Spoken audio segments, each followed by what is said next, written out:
Gracias por su asistencia a esta concurrida charla. Y vamos a tratar el último tema del ciclo que yo inicié antes de la pandemia sobre la Edad Media, que lo que recuerdan, pretendía hacer una secuencia entre la conferencia del Imperio Romano y continuar cronológicamente con la Edad Media europea.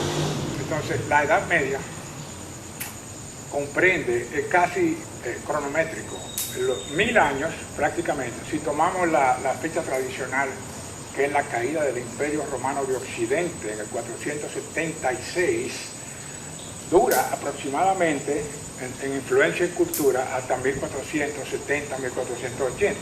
Entonces, eso permite hacer una división casi exacta cada 200 años de diferentes fases, del 476 al 670, 680, comienza la emergencia de lo que van a ser los reinos primero germánicos, después cristianos, y la caída de la dinastía merovingia en Francia.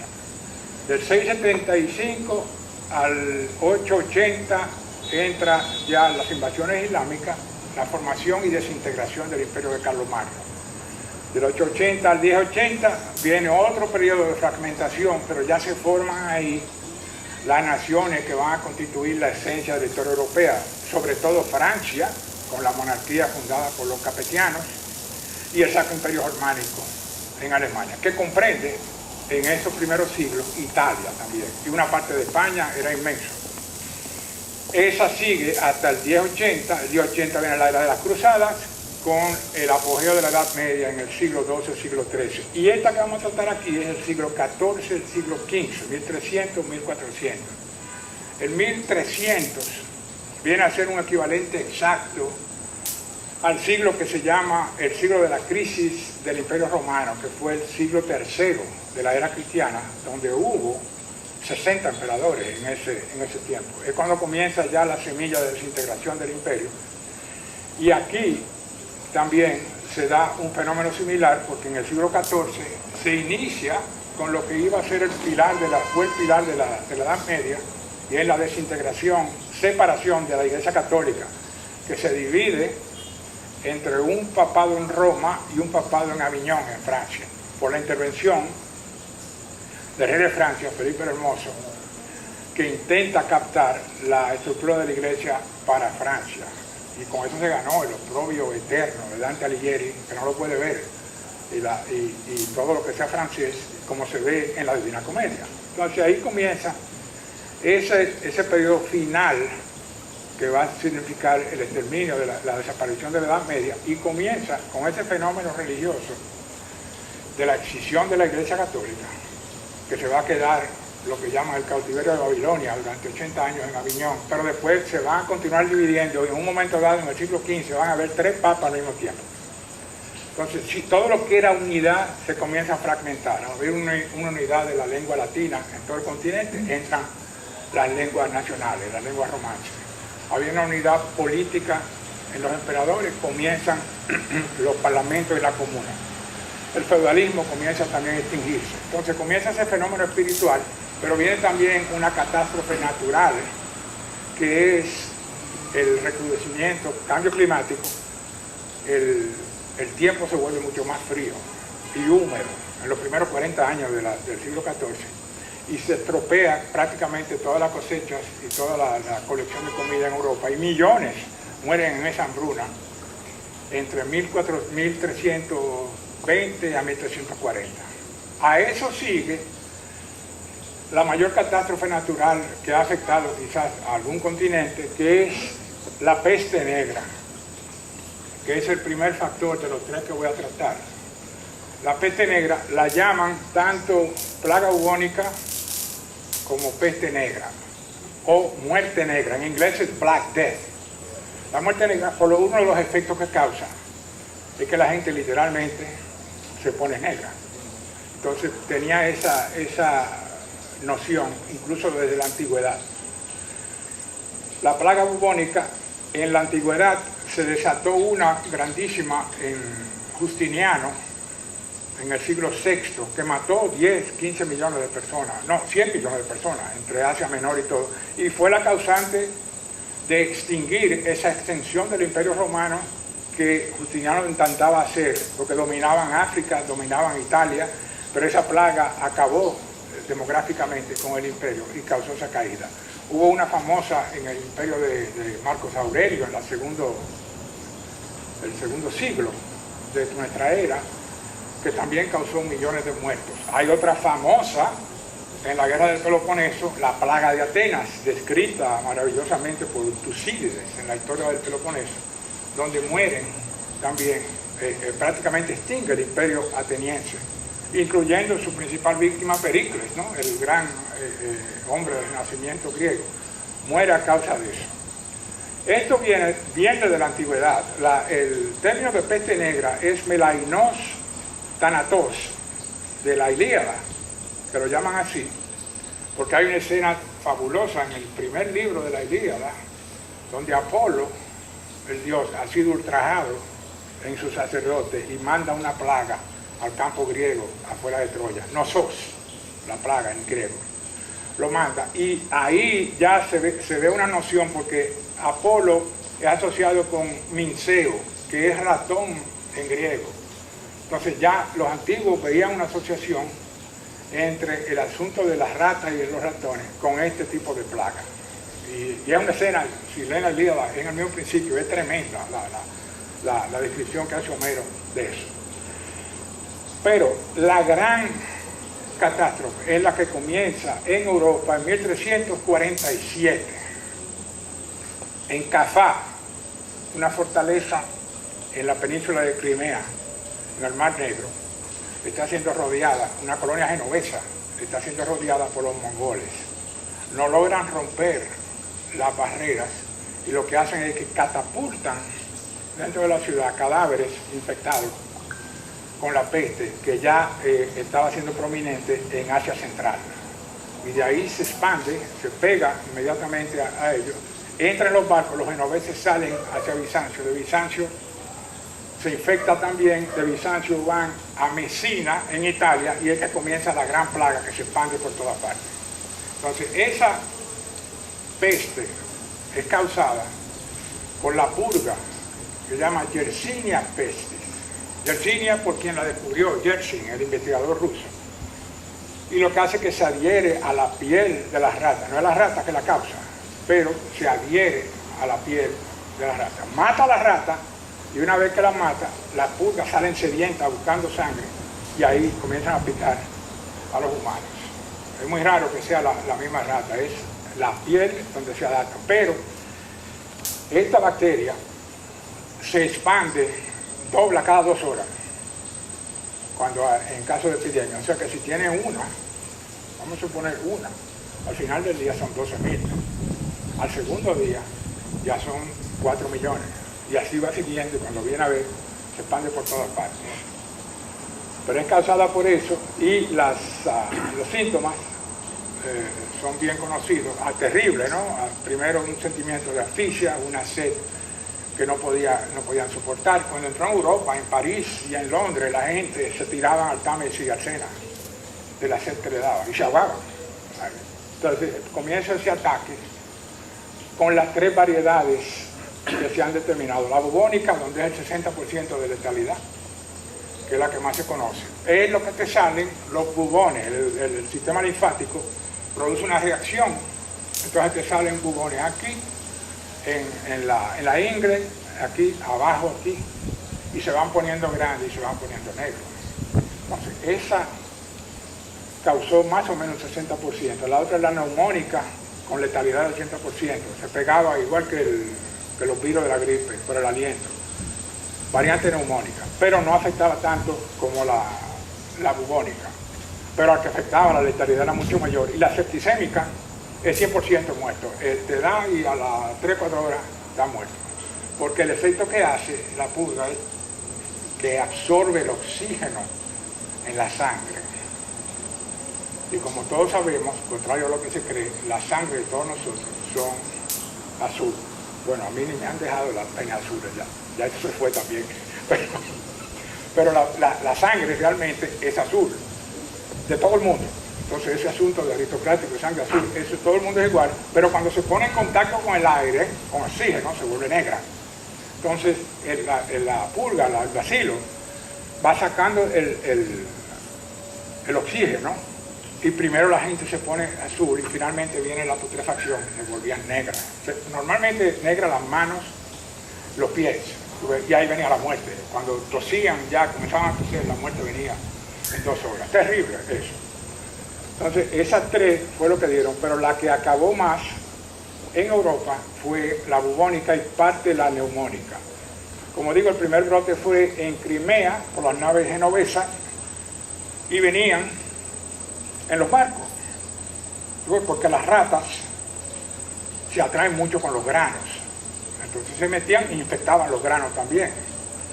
El ciclo es más o menos de 21 o 23 días, porque la rata eventualmente muere del bacilo, y cuando muere, las pulgas sedientas de sangre saltan y comienzan a picar a todo lo que está al lado.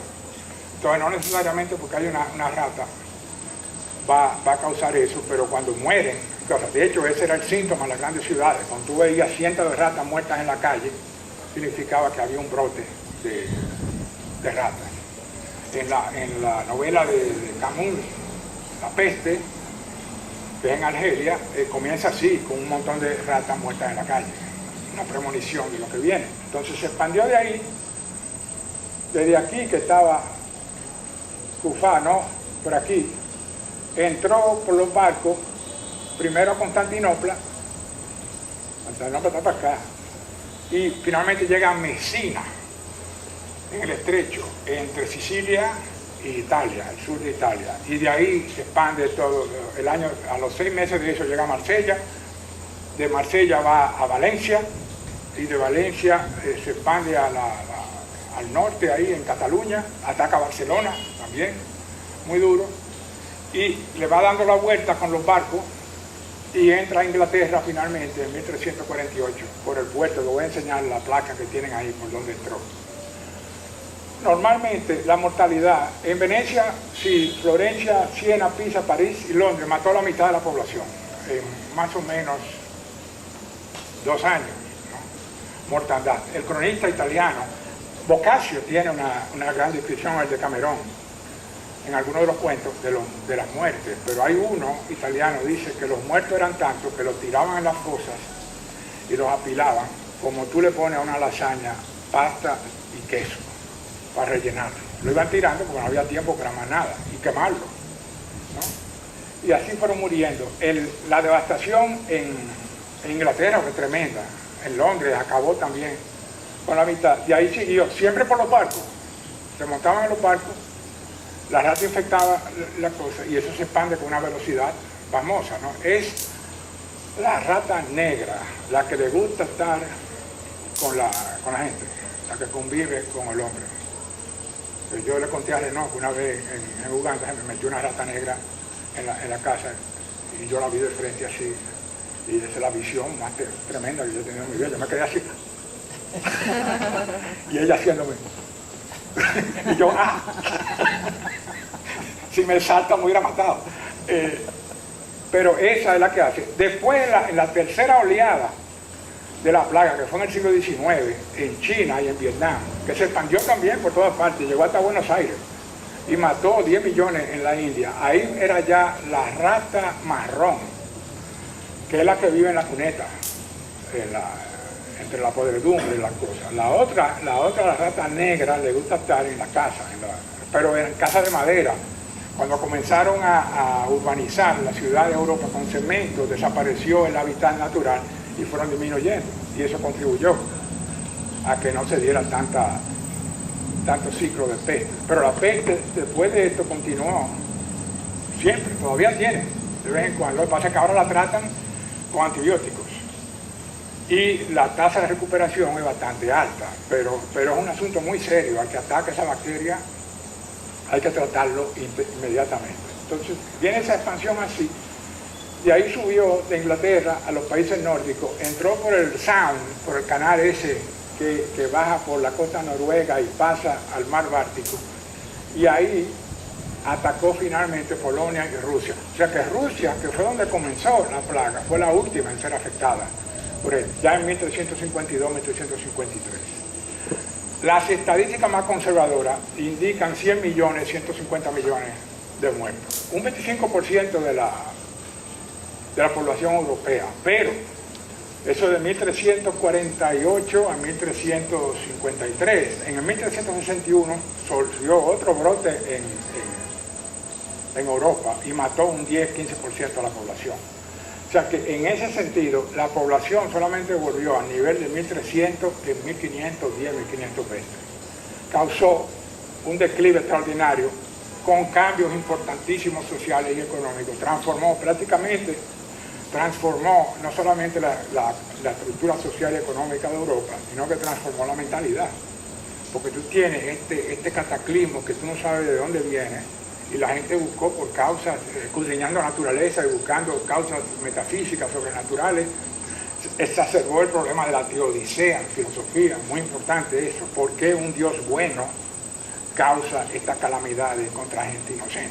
Entonces hubo un debate filosófico importantísimo en Europa con eso, que contribuyó también al avance del pensamiento crítico en el siglo XIV y sobre todo en el XV, ¿no? En los albores ya del Renacimiento. Y eso vino provocado en parte por el cataclismo demográfico de esta plaga, que fue realmente aterradora. Entonces, ese es el resultado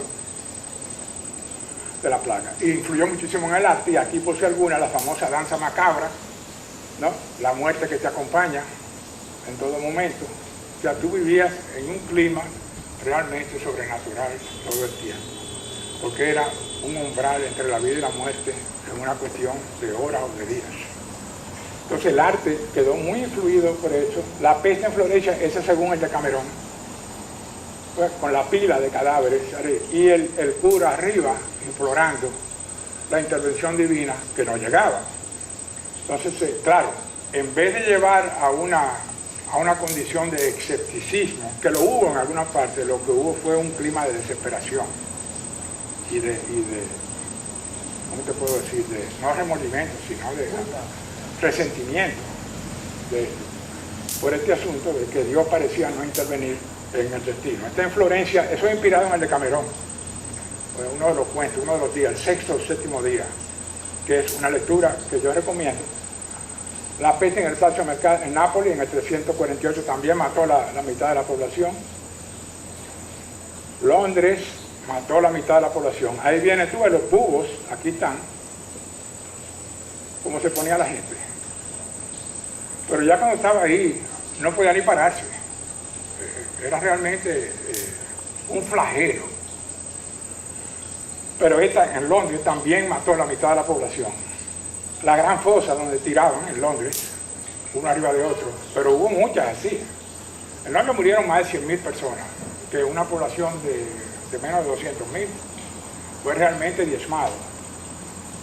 Esa es la placa que está en el puerto de Weymouth, de donde salieron la flota de Normandía en 1944. La gran flota salió de ahí, porque está en el canal. No es lo que más cerca está de Francia, pero es el mejor puerto de eso. Y por ahí fue que entró en 1948, a través de este puerto, mató 30-50% de la población total del país, en homenaje a la muerte negra, el Black Death, 1948.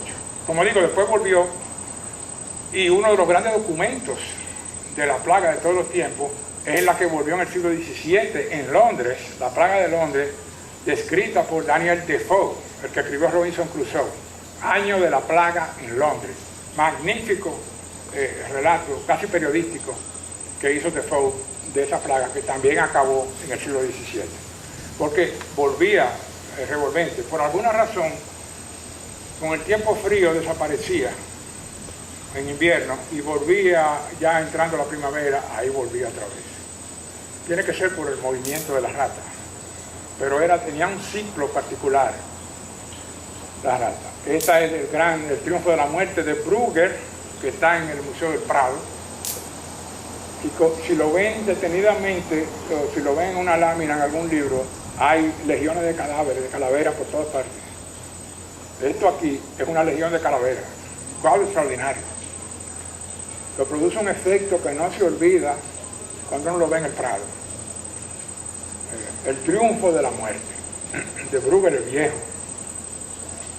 Y esta, que es mi favorito, es Nicolas Poussin, el maestro del barroco francés, siglo XVII. La plaga de Azov. Muy interesante la iconografía de este cuadro. Se inspira en un episodio bíblico. Poussin no quiso hacerlo directamente, sino que usó un episodio del libro de Samuel, donde los filisteos ultrajan a Dios por haberse llevado el arca de la alianza y Dios le manda la plaga. Entonces él le puso la plaga de Azov. El libro de Samuel, ahí lo van a ver. Pero este es muy interesante porque está el niño que está tratando de ver a la madre muerta, pero aquí está la madre que está oyéndole al niño para que no se le pegue. Aquí están las ratas muertas en la calle. Aquí hay una rata que sale de un cadáver y aquí hay otra que apenas se ve.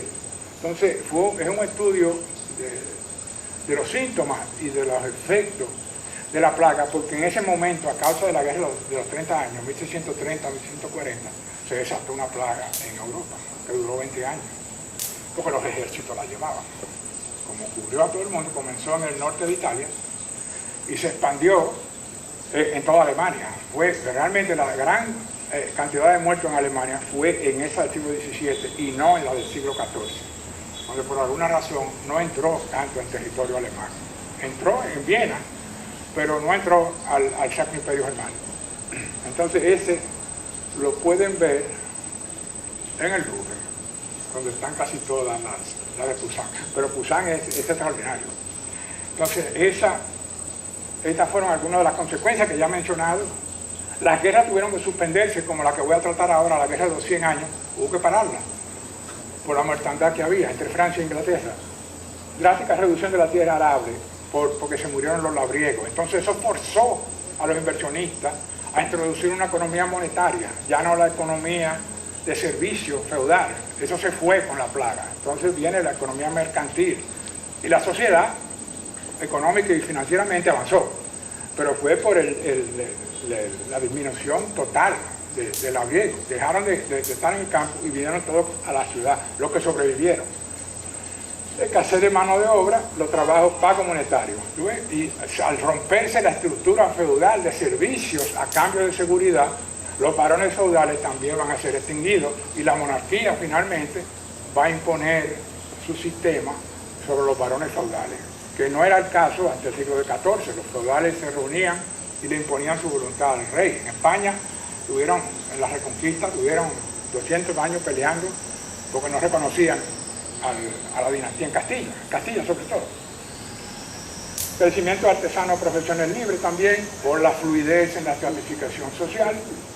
Efectos psicológicos devastadores. El arte, ahí lo que yo recomiendo siempre, el de Cameron, de Boccaccio, pero los cuentos de Canterbury también tiene, de Chaucer, y esta de Langland, Piers Plowman, el labriego de Piers. Esta es fantástica también, poco conocida, pero es de Henry Langland del siglo XIV. Entonces tienen la espontaneidad de lo que es contemporáneo. Esas son 3 grandes obras, pero hubo muchas otras también. La Iglesia naturalmente perdió el monopolio de la salvación por este asunto de la teodicea que hablé. Entonces su poder espiritual se diezmó significativamente, una nueva visión de la naturaleza, y uno puede decir que mentalmente el hombre del Renacimiento comienza a nacer ahí. En vez de la mirada hacia el cielo, es la mirada hacia la tierra. En vez del sentimiento metafísico, es el pensamiento racional. Para bien o para mal, pero se produce un cambio notable que va tomando cuerpo en la sociedad europea y que va a explotar definitivamente en el siglo XV con los orígenes culturales del Renacimiento, que algún día trataré. Y la población, ya lo dije, no alcanzó los niveles hasta el siglo XVI. Ese fue el primer factor en la decadencia de la sociedad medieval europea. El segundo factor más complicado es la famosa guerra de los 100 años, famosa en un tiempo, salvo quizás en Francia e Inglaterra no hablan mucho de ella, pero fue también un factor importante de cambio, sobre todo en los 2 países centrales de Europa, que son Francia e Inglaterra. Francia e Inglaterra, lo expliqué en la charla del siglo XIII, en ese pedazo ahí entre Normandía y la costa de Inglaterra, ahí es que se forma la cultura medieval. Lo que entendemos por cultura medieval, el pensamiento filosófico, cultural, la tradición humanística de la antigüedad clásica, es en ese pedazo muy importante entre esas dos naciones, en el canal inglés. Esa guerra enfrenta a los dos más importantes y es la más larga de la Edad Media, pero es la más larga de la guerra de la historia europea también, porque son 113 años. La guerra púnica, si incluimos eso como Europa, duró 119 años, esta duró 116 años. Pero son siempre el tipo de guerra, son conflictos bélicos intercalados por largos periodos de paz. Y esta se va a ver intercalada por dos grandes periodos de paz, uno de 9 años y otro de 25, al final del siglo XIV. 5 generaciones de reyes, 2 dinastías, y produjo las innovaciones técnicas, tácticas y tecnología militar, contribuyendo también al modo de pelear de la clase caballeresca, ¿no? Al caballo y cosas. Se introdujo la artillería, y los ingleses primero introdujeron las flechas y las ballestas, terribles armas, con lo cual le ganaron casi siempre a los franceses en batalla. Los franceses al final le ganaron a ellos porque introdujeron los cañones. Pero en la primera batalla es extraordinario, que tiene 15.000 franceses contra 6.000 ingleses y ganaban los ingleses, una mortandad tremenda en el ejército. Pero se crean también los ejércitos profesionales. Al desaparecer el feudalismo, entonces la corona, ¿verdad?, que es el símbolo del pueblo, como vimos ahora con Elizabeth, el rey, contrario a lo que se crea que es la aristocracia, sí es la aristocracia, pero es el símbolo del pueblo, es el que quiere, con ese que se identifica, no con la clase mercantil y la clase aristocrática, se identifica con el rey, porque el rey le da sentido de identidad nacional, símbolo, físico, vívido, y que viene del cielo, ¿no? Lo que dijo una vez los dos cuerpos del rey, uno celestial y otro físico. Entonces estas crean los ejércitos profesionales permanentes ya, no reclutando entre las clases de los varones feudales, sino ya un ejército, salario y todo, y mantenimiento. Se crea con esa guerra y afianzó la identidad nacional de los contrincantes. Un proceso de centralización, que es lo primero que necesita un país, ¿no?, en cualquier edad. Primero tiene que centrar una unidad central para darle cohesión y después comienzan los sentimientos autonomistas, como en España, ¿no? Primero lo centralizan y después va soltando, a veces. Si fuera yo no suelto nada, pero ¿quién soy yo? 3 fases principales aquí también. La guerra eduardiana del 337 al 360. Este pedazo es lo que termina, esto es Inglaterra aquí, es en territorio francés. Nunca hubo ninguna actividad bélica en territorio francés, en el canal nada más. Siempre fue la guerra en Francia, porque lo que quería la dinastía Plantagenet en Inglaterra era conquistar lo que ellos entendían que era parte de su patrimonio. Primero el sur, ¿no?, con la parte de Aquitania, toda esta parte aquí, pero después se fueron expandiendo, y Normandía, que nunca se resignaron a perderla, porque de ahí de Normandía es que sale Guillermo el Conquistador en el siglo XI y conquista Inglaterra. O sea, la conquista de Inglaterra viene de Francia, y los ingleses quieren retribuirle, ahora quieren conquistar Inglaterra. Y es por eso que la guerra eventualmente se desata, pero se desata aquí arriba, en Flandes, país de Flandes, en las puntas, aquí en Calais, donde la primera gran batalla se da en un sitio que le dicen Sluis, un estuario, en el Flandes holandés casi, porque hay 3 Flandes, un Flandes francés donde está Lille, pero hay un Flandes Bélgica, ¿no?, Bruselas, Amberes, Gante, pero está el Flandes holandés que está un poquito más para allá, llegando a la boca del Rin. Y ahí es que se da una batalla en 1340, que da inicio oficial a la Guerra de los 100 años, aunque ya estaban en estructura bélica en 1337, se habían declarado la guerra. Y los ingleses desbaratan la flota francesa, completamente. Entonces van a dominar el canal y la costa atlántica por casi 100 años, no, 80 años, van a dominar completamente. Por eso que todas las invasiones siempre venían de Inglaterra, Los ingleses invadieron 7 veces Francia durante la guerra de los 100 años. Esa fase carolina dominan esta parte aquí.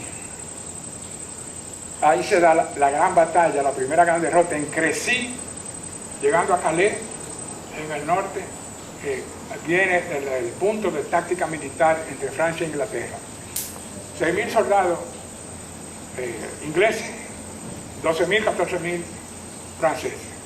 Pero tenían la táctica ahí, que tenían las ballestas y las flechas, todas al mismo tiempo. Ponían unas estacas en las columnas para que no entrara la caballería y comenzaban a disparar cientos de flechas y diezmaban a la cosa. Ni siquiera con el retrovisor. No podía tenerlo abierto porque por ahí se metió una flecha. Entonces los franceses tenían que pelear así, con el casco para abajo. Y cuando entraba la infantería, lo desbarataban. Y eso pasó, la primera gran derrota en Crecy. Ahí toman Calais, y Calais la van a tener por 300 años. Solamente va a ser en el siglo XVI que va a poder recuperarla Francia. ¿Por qué entraban por aquí? Por Normandía y no por aquí. Pues estaba comentando, ¿no? Son 19 kilómetros. En el paso de Calais al acantilado de Dover, en la muralla. Se ve, en un día claro se ve, por ahí. Y fue, por ejemplo, fue de aquí que Julio César invadió en el siglo I a.C. Y después Claudio, el emperador, que fue quien conquistó Inglaterra para Roma, también salió de ahí, lo que hoy es Boulogne-sur-Mer, abajo del Pas de Calais. Venían de ahí, pero no era un terreno que se prestaba para una flota de ataque, de invasión. Entonces se iban más abajo y por eso siempre entraban por Normandía.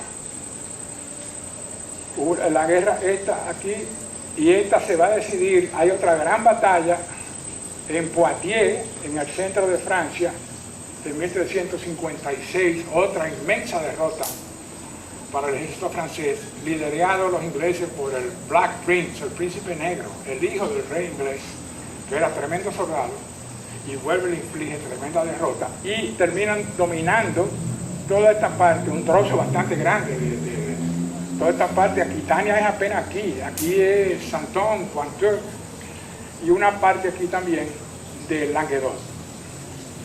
Esa es la primera fase. A cada fase de predominio sigue una de reconquista. O sea, la guerra de los 100 años, por haber sido siempre en Francia, es como una réplica de la reconquista española.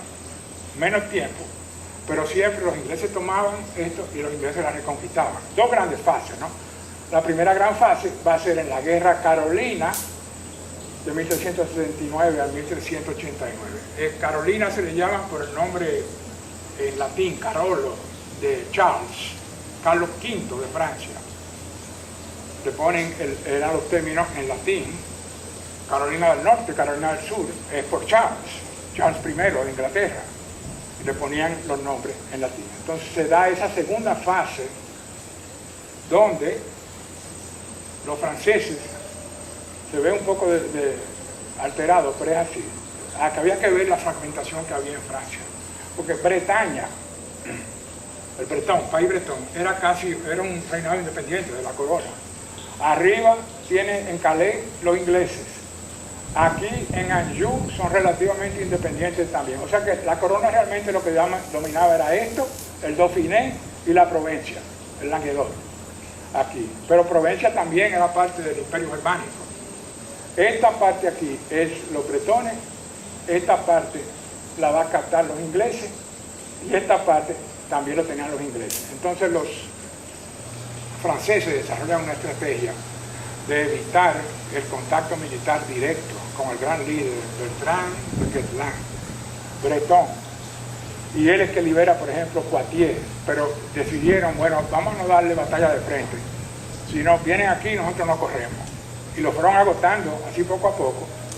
Y en 20 años, la fase carolina, Carlos V logra recuperar casi todo lo que se perdió en la primera fase eduardiana.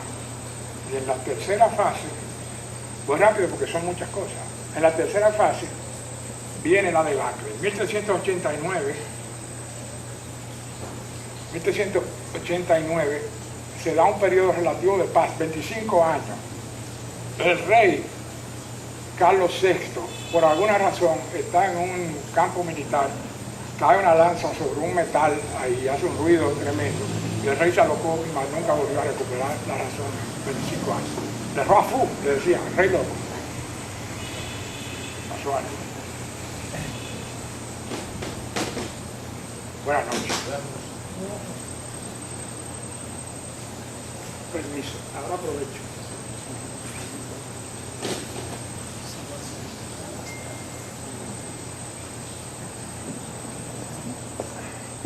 Entonces, aquí viene, y este es el periodo más negro, no solamente de la Guerra de los 100 años, el periodo más negro de Francia. 1415 comienza la fase lancastriana por la dinastía Lancaster en Inglaterra, con el célebre Enrique V, inmortalizado por Shakespeare en la pieza histórica del mismo nombre, Enrique V. El que esté interesado de esa fase de la historia, es bueno que lea lo que se llama el ciclo nacional inglés de Shakespeare, que comienza en Ricardo II y van los tres Henry y termina en Ricardo III, en la Guerra de los Dos Rosas. Y Shakespeare le dio una formulación teatral a todo ese personaje, toda esa historia, parte de la historia inglesa. En Enrique V está el famoso discurso del rey antes de la gran batalla de Azincourt, la victoria más espectacular de los ingleses contra los franceses, aquí arriba, otra vez en el norte, y es el discurso ese de la banda de hermanos. Mañana es San Crispin y me voy a levantar las mangas, y estas heridas que ven aquí, estas las conseguí en la batalla de San Crispin. Dice el rey, una arenga real que le dio a los soldados antes de Azincourt. 6.000 soldados contra casi 20.000 franceses. Y por este asunto que dije de que no veían con el retrovisor, en medio de la lluvia y todo, los ingleses contraatacan con las lanzas y van rompiéndolo poco a poco y causaron 7.000 muertos en el ejército francés. Es una de las batallas medievales, una de las derrotas más espectaculares. Y con eso, Inglaterra toma todo este pedazo aquí. Y como digo, es el periodo más negro de Francia, porque a la misma vez el ducado de Borgoña se alió con los ingleses y dominan el norte. Entonces lo único que le queda al rey, al que va a ser el rey, el delfín, Carlos VII, Charles, es esta parte aquí, la parte central de cosas, la que le rinde homenaje a él. Pero toda esta, incluyendo París, los ingleses tuvieron 20 años en París, es dominada por los ingleses. La expedición de Carlos V entró por aquí, por Normandía, por donde entraban todas, pero siempre subían porque querían controlar Calais y la costa, porque la idea era cerrar la costa occidental de Francia a todo contacto con el exterior, dominar el Atlántico. Estrategia muy razonable, ¿no? Suponiendo lo que pasó después con el descubrimiento de América. Pero en ese momento querían eso. Entonces viene este tratado célebre en la historia de Francia, el Tratado de Troya, donde con el rey loco logran un acuerdo que el descendiente de su hija con el duque de Borgoña va a ser el rey de Inglaterra y va a ser el rey de Francia al mismo tiempo, que es lo que trata Shakespeare en Enrique VI, las tres partes de Enrique VI. Ese es el niño que sale de ahí, Enrique VI. Entonces ellos van a decidir eso. Y Francia se ve en esta situación donde tiene un rey que es inglés, juramentado y coronado en París, pero tiene un rey, Carlos VII, que anda errante y que no está ni siquiera seguro de su propia legitimidad, porque es el quinto en la sucesión. Los cuatro primeros murieron. Y hay un chisme de que él no es el hijo de Isabel de Baviera, la alemana, que era la mamá de una cosa. Hay un chisme. Entonces, esa inseguridad que se ve después en la historia de Carlos VII, vacilante siempre, era porque él mismo no estaba seguro de su legitimidad como rey. Es la gran heroína que va a venir ahora, en el momento más negro de Francia, quien le va a dar la confianza para ascender al rey. Sitian la ciudad de Orleans, célebre sitio de Orleans, que es la ruta que va de París hacia el sur, al país del Loira, donde está el río. Hay piezas clave. Si hubieran controlado eso, asedian la ciudad, hubieran dominado todo el centro de Francia. El camino estaba abierto a Poitiers otra vez, y de ahí bajan a Aquitania y hubieran controlado todo salvo el Languedoc. Entonces se sitia ahí, y aquí viene, como digo, la gran heroína, no de Francia, no de la historia europea, que es Juana de Arco. Sale de donde ella era ella, de Don Remy aquí, entre la campaña y lo que era la Lorena en ese tiempo, que era país, en esta parte aquí, por donde está Luxemburgo. Nace ahí, tiene una visión del Arcángel Miguel y Santa Catalina y Santa Margarita, que le dan las instrucciones. A mí nunca, desde niño, a mí nunca me ha quedado duda de que San Miguel fue el que le habló, el Arcángel, porque es encendida que va hacia allá, y le dice, se encuentra, digo, yo quiero hablar con el delfín, y no le hacen caso, claro. El delfín está huyendo, metido por aquí, en Chinon. Digo, yo quiero ir a hablar con el delfín, y pues yo tengo un mensaje para él. Y cuando se encuentra finalmente, le dice, suave delfín, ¿no? Gentil dauphin, je viens de la part du roi du ciel. Yo vengo de la parte del rey del cielo para levantar el sitio de Orleans. Inspirada completamente. Y el delfín, ella lo reconoce a él entre un grupo de gente. Le dijeron, bueno, si tú eres la que tú dices que él está ahí, ¿cuál es él? Y ella inmediatamente, cuando lo ve, le dice eso, suave delfín. Y le dice dos cosas. Mi misión en la vida es dos cosas. Liberar el sitio de Orleans y llevarte a ti a que seas coronado en Reims, rey de Francia. ¿Ves?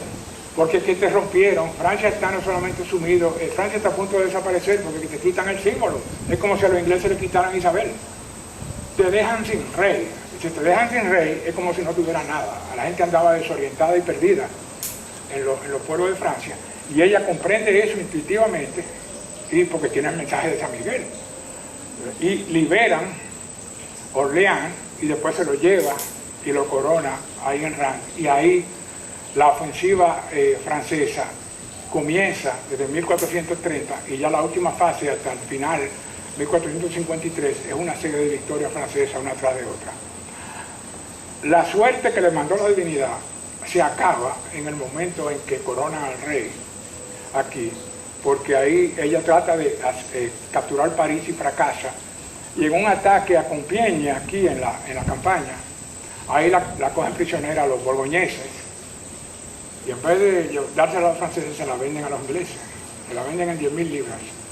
Los ingleses le hacen un famoso proceso, que en un libro que tiene el diccionario, ahí está la estructura del proceso, y ponían cualquier cosa escribiendo. ¿Qué fue eso? Esto con la manga. Eso fui yo. Ah, no, pero aquí hay algo arriba. Es San Miguel. Es de la vaina esta que el proceso fue realmente un acto fue casi un asesinato lo que le hicieron, porque la acusaron de brujería. Y aquí tengo, estas son las batallas de las que hablé algunas. ¿Ves? Muchas las mencioné, las que tienen la cruz son batallas aquí. Y esta es la última fase, lo que controla. Esto es Borgoña, aquí se ve mejor. Borgoña controla esto, y esto aquí es Inglaterra en Francia. Pero son muchas batallas. Estas son las láminas que están en el Panteón en París de Juana de Arco. El cerco de Orleans, característico, ¿no? Con el estandarte de ella y el bisón, y la espada anda por ahí también.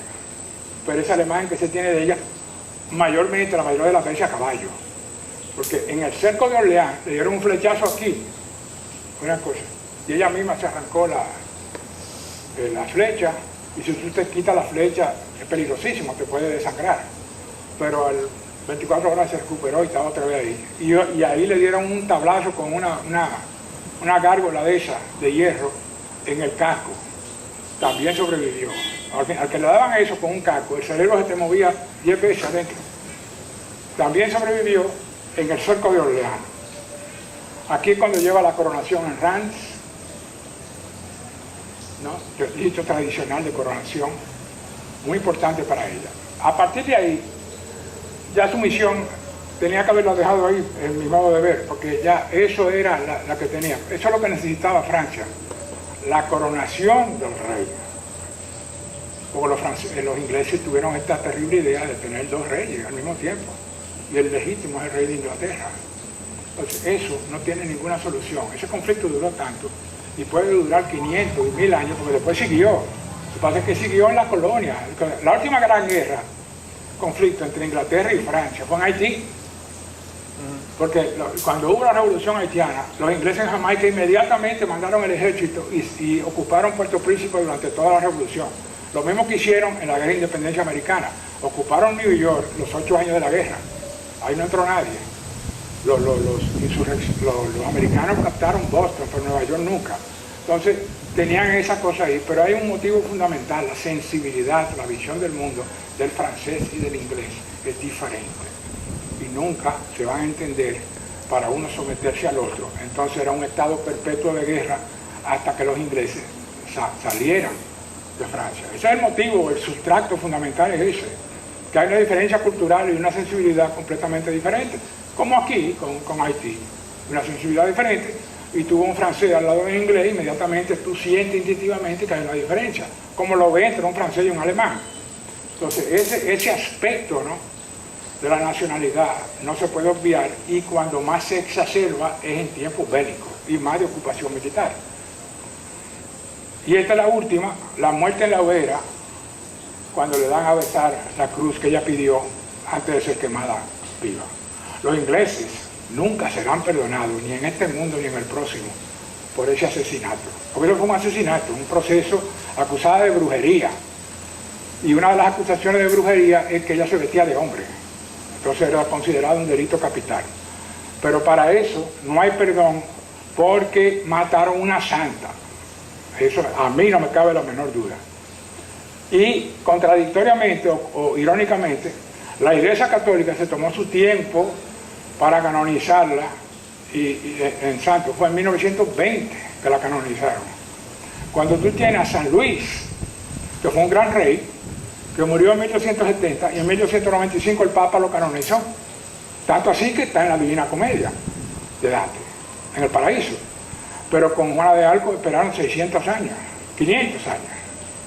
1910 la consagración, 1920 la canonización. Pero es realmente, como digo, no hay una heroína en la historia europea, ni hombre ni mujer, como ella. Un fenómeno que bajó del cielo. Cuando uno lee la historia, que se da cuenta de y las cosas que ella decía, y las percepciones, todo intuitivo, porque no sabía leer y escribir. Es como una versión masculina de Jesucristo. Esta escultura está en la Madeleine, con la célebre espada de ella, que ya no se desprendía de esa espada. Y yo no he visto esa. Yo he estado en la Madeleine, pero yo no la he visto. Yo me quedo siempre mirando el órgano. Entonces me pasó eso, porque el órgano es tan grande. Pero está esa muy hermosa de cosas. Y esa es la guerra de los 100 años. La cuarta fase, así fue que quedó Francia ya. Importantísimo, porque a partir de ahí Francia se va a convertir, como lo era antes, en el centro no solamente de la extinción de la Edad Media, sino de la Edad Moderna, del Renacimiento. Italia sí con el arte, pero la esencia de Europa es Francia con ese pedazo de Inglaterra. Siempre lo ha sido, o siempre lo fue. Entonces ahí adquiere ya, como era un reinado tan rico, era el país más rico de Europa, en términos de recursos, quitándose esa amenaza de arriba, comienza a ascender, ¿no?, lo que se va a convertir la gloria de Francia, siglo XV, siglo XVI, siglo XVII, termina, ¿no?, en el Rey Sol, la gran monarquía. Entonces así queda, y ahí se cierra el segundo factor. El tercero es el Imperio Otomano, que comienza a formarse también en el siglo XIV en la Anatolia, lo que es hoy Turquía, lo que era el Asia Menor para los romanos. Aquí hay una tribu, los Osmanli, 1300 exacto, y van captando gradualmente la Anatolia. Esto va por fase, por los colores, se van expandiendo, península balcánica con Grecia, después Serbia, lo que hoy es Serbia, entran hasta aquí, convierten en estados vasallos lo que hoy es Bulgaria y Rumanía, en esta parte aquí, Mordovia también. No la conquistan directo, pero son estados vasallos.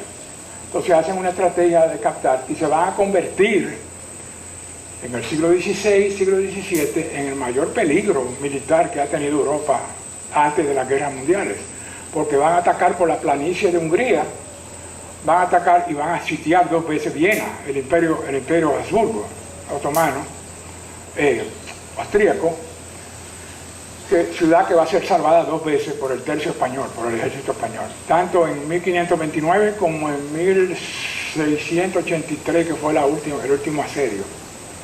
Llegaron hasta allá, ellos tienen esa estrategia, van tomando, se van ampliando, pero viene el gran poder logístico y simbólico, y comienzan desde el 1440 a atacar Constantinopla, que está aquí, en el Bósforo, famoso estrecho. Bósforo es estrecho en griego. Entonces, aquí, que separa geográficamente Asia de Europa. Esta parte de la Europa aquí, esta es la Turquía europea de ahora, que es la Tracia antigua de los griegos, y por aquí se llega a la frontera con Grecia. La frontera con Grecia está aquí, actualmente. Entonces, en ese tiempo, era muy simbólico, comienzan a tomar todo esto aquí, y bajo el sultán Mehmed II, Mahoma II, llamado el Conquistador, lanzan la ofensiva final en 1453 para tomar Constantinopla. Hay muchas historias de esas. La que yo leí, la que siempre leo, es la versión clásica de Edward Gibbon, Historia de la decadencia y caída del Imperio Romano, espectacular. Es el penúltimo capítulo en el libro sexto. Y la narración de Gibbon, como todas las narraciones que hace, es realmente una obra de arte y estilística. Entonces ahí él va narrando la estrategia que siguió Mehmed II, que tenía 21 años. Estas son las célebres murallas de Constantinopla, que lo volvieron inexpugnable por 1000 años. No podían romperlo. Los cruzados entraron en la Cuarta Cruzada, pero fue porque un tipo ahí dejó una de las puertas abiertas y por ahí se metieron. ¿Sabe Dios en qué? Entraron por una de estas aquí en Alcosa. Esta es Constantinopla, ¿verdad? La muralla viene así, 19 kilómetros. Aquí está la entrada. En la entrada, en la ofensiva turca, pusieron una cadena que está en el Museo Antropológico en Estambul. Una cadena larguísima para que no pasaran los barcos.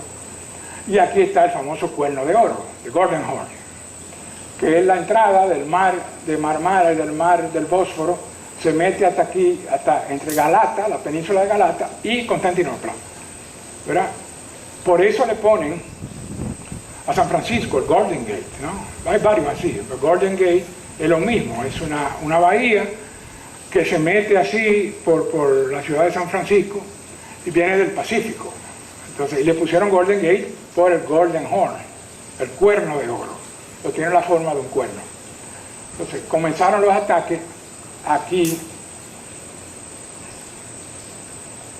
Todas estas son murallas, inexpugnables, como digo.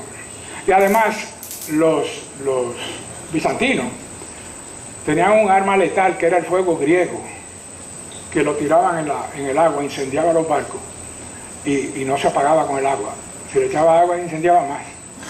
The Greek Fire. Y así acabaron la primera ofensiva de los musulmanes, en 717, la quemaron entera la flota. Iba a tratar de entrar y les pegaron el fuego griego. Entonces era temible un ataque por el mar. La ofensiva que siguió Mehmed, al ver que no podían romper la cadena aquí, se metió por aquí con una tabla de madera, pusieron los barcos jalados por bueyes, y sabe Dios, gente también, se van 10.000, trae 10.000 más, no importa. La jalaron aquí, metieron 70 barcos, estos barcos que están aquí son otomanos, y desde ahí comenzaron un ataque de artillería contra las murallas. El 6 de abril de 1453 comienza el famoso cerco de Constantinopla. Entonces tienen dos frentes, aquí el sultán se va al lado occidental y instala su tienda aquí, y comienzan a cañonazos también. Tenían un militar húngaro que desañó un cañón que va de aquí a allá, 9 metros, que había que esperar 4 horas para que se enfriara, y tiraba una bala de 600 libras, con un polo. Los 5 que estaban ahí se morían. Traigan 5 más. Y tiraba, pero solamente podía tirar 3 o 4 al día. No, pero era así, el sultán, ¿qué importa? Igual que aquí en las construcciones, tú te subes, te caes, y se manden otro. Pero se instala aquí y finalmente rompen, entran, que no sale aquí en esta, pero sí aquí. Por aquí es que entran, por la puerta de San Romanov, por esta, la rompen y entra todo el ejército otomano el 29 de mayo de 1453 y viene una matanza formidable adentro porque los bizantinos no se rinden. Muchos se suicidan antes que ser capturados por los otomanos. Entra una división de las famosas legiones de los genízaros otomanos, notables combatientes, todos ellos tomados de familias cristianas. Tomaban los muchachitos y lo llevan a una cosa, el padishah, en la corte otomana, y lo iban entrenando desde los 6 años en las artes de la guerra y a aguantar todo tipo de rigores. Y es el cuerpo de genisarios que entra por esa puerta, y el emperador, el último emperador bizancio, Constantino XI, el Paleólogos, la vieja palabra, Paleólogos, muere en combate ahí antes que rendirse, y el sultán reúne todos los nobles y determina matarlos a todos. Hacen una matanza de todos los nobles, captura la ciudad y un año después la convierte en la capital del Imperio Otomano. El Tocapí, yo no sé dónde que está el castillo, pero creo que está cerca de la puerta por donde entraron, que era la residencia oficial del sultán. Y el sultán se va a convertir en el mensajero de Dios, que antes estaba en Medina y Meca, se va a convertir el sultán en Estambul. Le cambian el nombre, Estambul, que significa ciudad, Istambul, en turco. Y así termina la célebre ciudad de Constantinopla. Y con eso termina también la Edad Media, porque Constantinopla es el último vestigio del Imperio Romano, pero es el último vestigio también de relación entre la Edad Media y la Antigüedad Clásica, con Bizancio. Entonces desaparece eso y se cierra, para mí, el cierre oficial de la Edad Media, 1453, con la toma de Bizancio. Simbólica, porque ya solamente vivían 10.000 personas ahí, pero estaba muy diezmada. Pero de ahí se van todo un tesoro de lo que se salvó de conocimiento, y le va a dar un impulso tremendo a las escuelas platónicas y no platónicas en Italia, y comienza el renacimiento cultural, porque todos esos sabios llevan la literatura antigua, y es cuando comienzan a traducir. A Platón lo traducen de los libros que sacan de Bizancio, porque lo único que se conocía era el Timeo. Lo traen de golpe todo, y un impulso tremendo, todas esas obras científicas, literarias, griegas, más toda la latina que tenía. Entonces, a esto se debe también, con esa tragedia, el impulso cultural que va a tener Europa a final del siglo XV. Y comienza el Renacimiento, que es algo que yo trataré quizás algún mes de esto, de los orígenes culturales y el Renacimiento en Europa, siglo XVI, o se me ha ocurrido también hacer una serie de batallas memorables, de guerras, porque a mí lo que más me gusta es hablar de guerra. Entonces quizá la guerra de los 30 años, y ciertamente el gran conflicto hermanos-rusos en 1941, lo voy a tratar en algún momento. Pero por el momento voy a cerrar este. Fueron, creo, 6 conferencias de la Edad Media, muy agradables todas, y ahora son sus preguntas. Muchas gracias por venir.